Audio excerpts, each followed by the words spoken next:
It's been a solid 2 months since I last made a full-on reflection video of the month. Last time I made one of these was back in January, where I reflected about the pre-grind, what happened in December, and what I was going to do in January.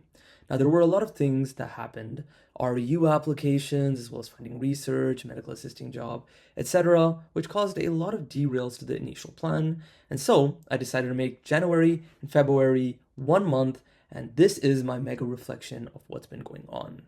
Now, in this video, we're going to cover what happened so far, what are we doing, the official first 2 months of the grind, as well as what's the plan to cap off this first quarter of 2025. With that all being said, let's dive into the video. All right, so this is the document. As you can see here, this was just a document I made a long time ago at the start of my YouTube channel, where I explained the overall planning process and how I went through planning this whole entire 2025 grind, as well as basically the future really. So just for a summary for those who are new, I basically set a lot of goals, overarching goals, the goals I want to achieve by the end of my undergraduate, end of the year goals, which this whole grind is about, and end of the month goals. Now, I made a whole entire video on this. It's called the PFP Method Future, but this video is sort of to give a background about the end of the month goals, basically the goals I want to achieve by February 1st, but as I told you at the start, extended all the way to March 1st. Now, this is just going through the document, but right here, this was what I achieved at the end of January 1st, and I basically reflected on it. We're going to do a similar thing for what I want to achieve in these past 2 months, and then we're going to make the new list of things that I want to achieve by the end of April 1st. So let's get into things and look at each goal step by step. First off on the list is studying for the MCAT. Now the MCAT is a pretty important goal, one of the key goals I made to achieve by the end of the year. Now, in order to do that, I have to get a 522 by the end of the year, and I've been doing a consistent daily schedule, which is the first bullet point. So I'm pretty happy with my consistent daily schedule. As you can see, on Anki, I have a streak of 82 days, with my daily average being 99 cards. That means I have been consistent. I've also been doing Magoosh on the side, as well as the taking notes on the biology textbook. I'm going to make a separate video about that next week, but I'm pretty happy with how this is, so I'm going to write good. In terms of the diagnostic practice MCAT taking, this will be done on March 8th, as well as when I will be starting Kaplan, which would also be on March 8th. This is exactly about 6 months before my exam. I'm planning to take the exam in the first week of September, so this will give me a solid amount of time to utilize Kaplan and sort of move further on that. I'm going to make a separate video about MCAT as my MCAT progress next week, but as of now, I'm pretty happy with this, how this is going. This is good stuff planned. In terms of trading, last time I did for trading my reflection, it was kind of bad. I didn't really do much. With this 2022 ICT mentorship, this time around, I've not completed it, so not done. I restarted doing it, however, because I've realized that with the 2022 mentorship, I've not had a really good grasp on the concepts. What I noticed was I could have finished it this time around, but every time I keep working on the 2022 mentorship, I'm just watching the videos, confused about what ICT is saying. I'm not getting a grasp of what the subject matter is. So I restarted that series from the scratch, and now I think I have a better foundation of ICT's methods. In terms of the discretionary models and ABS, I finished with the discretionary models and I've been trading it. I'm not going to trade ABS. It's not a strategy I like. Maybe in the future, but as of right now, I'm pretty happy with how this is. As far as passing prop firm evals, I've been doing a relatively good job on this. I've passed 4. Obviously, all 4 of them have been blown, so it's not really any technically, but I now know I can easily pass a prop firm eval. I'm not scared about passing it. Rather, I'm more worried about keeping it. So I'm pretty happy about this. This shows progress because when I started back in December, I couldn't even pass 1. So passed 4, good. As far as my first payout goes, not done. I'm kind of disappointed by this. I wanted to have at least achieved 1 payout because like I said with the eval thing, since I've been able to pass 1, I was able to pass 4. If I was able to do my first payout, I would have achieved more payouts. I was pretty close though. I'm hoping that this time around I will be able to achieve that. My reflection on trading is, I guess it's okay. Lots of changes in plans. Need to lock in more. Now for my trading AI, I was supposed to personally code the mechanical strategy. I did not do this, so that's all I was supposed to do really in this, and I didn't do it, so I'm not happy about that. As far as my concept AI goes, establishing a plan for it, I did establish a plan and I've started looking into it. I'm planning to use ChatGPT's interface to sort of modify ChatGPT 4.5 or its pro mode features in order to create my own AI, as opposed to separately coding it or using Amazon or something else. Since I do have a premium membership on ChatGPT, it should be relatively simple, but it will take a slight learning curve. That being said, this goal has been done. I'm happy about it. In terms of research, there have been significant changes since the start of the year. Now, I've joined 2 research places. One is working with the macaque monkeys, and the others is the tuberculosis research, which I do, which is essentially guaranteed me 2 pubs, while the macaque one, I'm doing essentially 2 labs in the same lab. One side is where I'm assisting with the surgeries, and the other side is where I'm doing the data analysis. And these are my long-term researches. I'm happy with them. I'm not looking for long-term researches anymore. However, because of that, it does take a lot of time, and I have left the Anderson lab. So this is not done, and I'm not planning to do it. I'm pretty satisfied with how this is. That being said, I did run into a couple of problems. One of the main problems is I'm not going to be doing any presentations or poster presentations at this academic year, which means by the end of June, I will not have any poster presentations, any big ones that I was initially planning to do via the Anderson lab. I cannot do them because I've not done enough research in my current 2 labs. As far as another short-term opportunity goes, this will be done through REU. I think the second opportunity, the data analysis part of the macaque one, is pretty good, but I'm hoping I get into an REU for the summer. Recently, I've not been having good luck with that though. I've been rejected from 9 out of the 22 I've applied for. With that being said, I am happy with my research progress, but I wanted to achieve more. As far as my medical assisting job goes, this thing has the most changes to it. Now, at the start of the year, I was working in heart care, and I was working about 8 to 12 hours per week, which is pretty good. But now I've left heart care and I've joined another clinic, which is the sleep clinic. And here I work 24 hours per week. So with this complete at least 25 hours of work, I've achieved basically double that in the 2 or 3 weeks I've been working. Technically, I've been working for 3 weeks, so I've tripled it really. So done, passed with flying colors. The issue is though, with this, I have been taking way too much time out of my schedule. Ideally, I wanted to do 8 to 12 because that was just the ideal amount of time for me. However, with 25, it's taking a huge burden on my schedule. Unfortunately, there's nothing I can do about this. Either I quit the clinical job or I take this drawback. So, guess I'm happy, but try to find a way to decrease hours. In terms of tutoring and TA, I did not tutor, so not tutor, very good for TA. So this was mainly because I had a lot of opportunities in terms of TAing. I was TAing for Biology 2, for OChem 2, and then I was grading for a bunch of stuff, so just a lot of time gone. Unfortunately, wasn't able to tutor because of that, so I guess this is good, but we'll have to see whether I will continue this into the next quarter.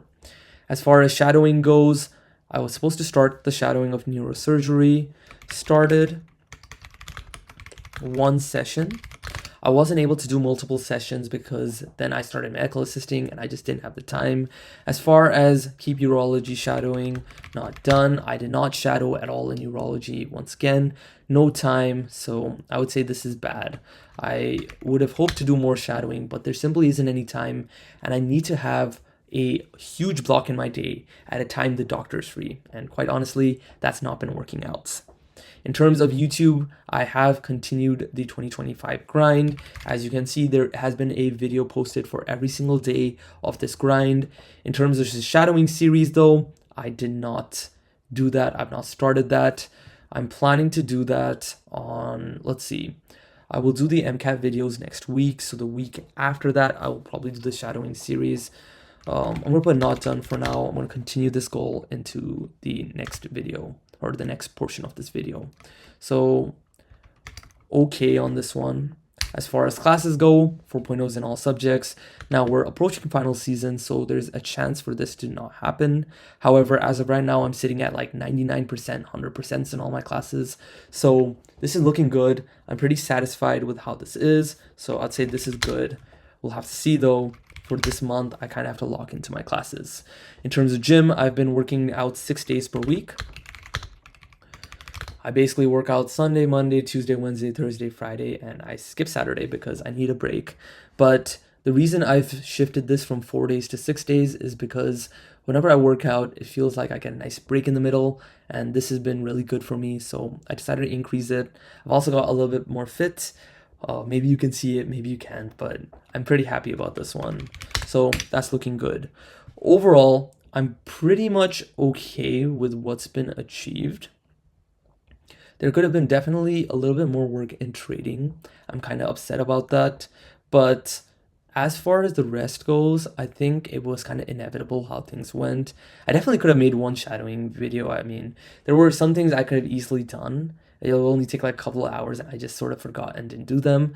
But for the most part, I think for January and February, the way things were looking, I think it was a pretty good thing. I think things looked pretty well. Now, with all of that, let's move into what I want to achieve by April 1st. Right, so I already did the legwork for the most part. These are the goals I want to achieve by April 1st. Now, as you can see here, these are far less goals than what I had here, and there are some entries missing. But that's because I've realized that goals should be done and you should complete the goals. You should just not have a truck list of goals and just complete half the list. My entire purpose of doing this is to finish all of this, not to just finish half of it like I've done in the previous videos. Now, this was excusable because I didn't know how much I could achieve and I needed to find my limits. This is me after figuring out what limits I have, and this all looks doable, so I should be able to do that. With that being said, let's get into what these goals actually mean. Starting off from the MCAT stuff, consistent daily schedule, I agree, I have to keep that, so I kept that as a consistent goal. One diagnostic practice MCAT, this will help me know how I've improved over the months, so once again, kept that as a goal. I've also added this new goal of scoring a 506. Now, as I've got acquainted into MCAT, I've started doing flashcards, I've started rising my score. I should have numerical targets, what I'm aiming for. And one of those numerical targets is scoring a 506. Now, 506 is no good score by any means, but for my studying, I want to at least reach this level. So that's my definite goal. I want to reach there. In terms of trading, I've realized that rather than trying to do every single ICT video and finishing up the whole series, I think it's important to listen to less videos, but internalize them. Make sure I know how to trade them. Because at the end of the day, I'm putting real money into the market. If I don't understand what ICT is saying and I'm just rushing through the videos because I'm multitasking it while driving or like doing some homework, that's useless. So I've done the math. I can finish up till ICT episode 2022. So we're going to have that for the mentorship. I also want to get my first payouts. I came to the conclusion, if you can do something once, you can do it twice, you can do multiple times. Payouts is basically what I need to do. So if I get my first one, I can get it multiple times. And once I get my first payout, I'm sure the rest of my goals are possible in terms of trading. So by any means possible, this March, I will get my first payout. Then in terms of Concept AI, I will create my first model. I will test it via the MCAT biology because I am going to be studying biology. It'll help me out with this first studying for MCAT goal. Now, if we notice right here, I did have this trading AI thing that I was supposed to do, and I deleted that goal for this month. I realized that I need to stick to the goals that I currently have and power through them. No need to add stuff that isn't a priority or a major priority as of right now. In terms of research though, I will finish all the training segments for the labs I'm currently in. Currently, as I'm a new member of the lab, they're just giving me a lot of training work. For example, I have surgical training on March 7th and March 14th. So to finish that, I'm learning how to use Suite 2P, like with private tutoring from the PI, as well as I'm literally doing ELISA experiments with my graduate students. So I'm going to get past all that training segments. Once I'm done with that, I can start working towards like a poster or a publication. I've realized I'm not going to get anything this academic year, but that doesn't stop me from working for future academic years. And I have to just get a lot of research like progress done by the end of my 4 years. It doesn't matter whether it's done this quarter or it's not. So we're gonna finish all our training segments and start moving to something useful. Also, I am planning to get into 1RU. I've done pretty badly as of right now with my success rate. I've basically got rejected from 9 programs in a row, and that only really leads to 12 programs that I have left. And so what I mean by get into 1RU is I'm going to start taking a proactive stance on this, start emailing ahead, trying to convince the PI that I'm a good fit for the lab, because I don't know, there's something wrong with my application. There's no way I should have got rejected from all of those places. My stats are pretty good. I'm pretty happy with my stats. So either my personal statements were just really bad, or perhaps there might have been an issue with the rec letter. It's one or the other. I don't think there's any other reason, because I have a high GPA, I have prior research, I have a presentation, and I'm doing pretty well in my classes and show my interests. So has to be either personal statement or rec letter. I'm going to start proactively emailing. Hopefully that works. If it doesn't, it doesn't. Nothing I can do about that. In terms of the medical assisting job, I just have to keep the job, which means I have to have a consistent schedule. This was just discussed between me and my boss. As long as I have a consistent schedule, I should be fine. So it really is about doing that, which means just the 24 hours per week. Nothing much I can do about that, but it'd be what it be. As far as shadowing goes, I want to have 1 session in neurosurgery, 1 session in neurology. Just pursue that shadowing, keep it moving forward. I don't want those to be cold leads. They are pretty good opportunities, and I think I'll have time in the 3rd week of March, which is when I'll probably do both of those. As far as YouTube goes, I will continue, obviously, my 2025 grind. I've got a lot of benefits since I've started the grind. I've basically started making these videos, starting to be productive, so I'll continue that. And for you guys, I'll make a shadowing series. This series will tell you how to get shadowing, the best ways, and what exactly the process is when it comes to shadowing. So I'll make that video. As far as my classes go, 4.0s, obviously, we have to have that 4.0. GPA is a huge thing when it comes to med school, so we're going to keep that 4.0 GPA. Obviously, my finals are in about 2 to 3 weeks, so this is the final home stretch. Let's just not mess this up. In terms of the other goal I have is I want to plan the next 2 years worth of my classes. I've realized when I choose classes, it's always stressful. I don't know what I'm doing. I want to be in a place where I can choose in peace. And to do that, I need to plan the next 2 years worth of my classes. And then finally, gym. So I want to work out 6 days per week. So let's make this at least 5 days per week, because I miss a day here and there just because of work or something. So I want to work out at least 5 days per week. And I also want to start directing my workouts to boxing. I think boxing is kind of cool. Our gym has a new boxing thing. So maybe I'll start out with some basic drills, get some boxing gloves and start boxing. But I'm not going to really put that much effort into it. I just want to do it sort of as a fun, relaxing thing, because this is a pretty hectic schedule. I think some breaks are mandatory. With all of that, I think all of these goals are doable by the end of the month. I'm pretty confident I can do them. Over here, it was like, if it's done, it's good. I'm going to try to achieve as much as possible. Here, I'm trying to achieve everything. There's a lot of things that were left out, like tutoring and TAing. I've started culling some of my goals. I want to have this done. Anyways, that's all for really today's video. I just want to reflect on things, give you guys a background of what I'm trying to go for with these stuff. So yeah, that's just the plan. Next month, you'll see another one of these videos. Let's talk then. Hopefully, y'all are doing well, and take care.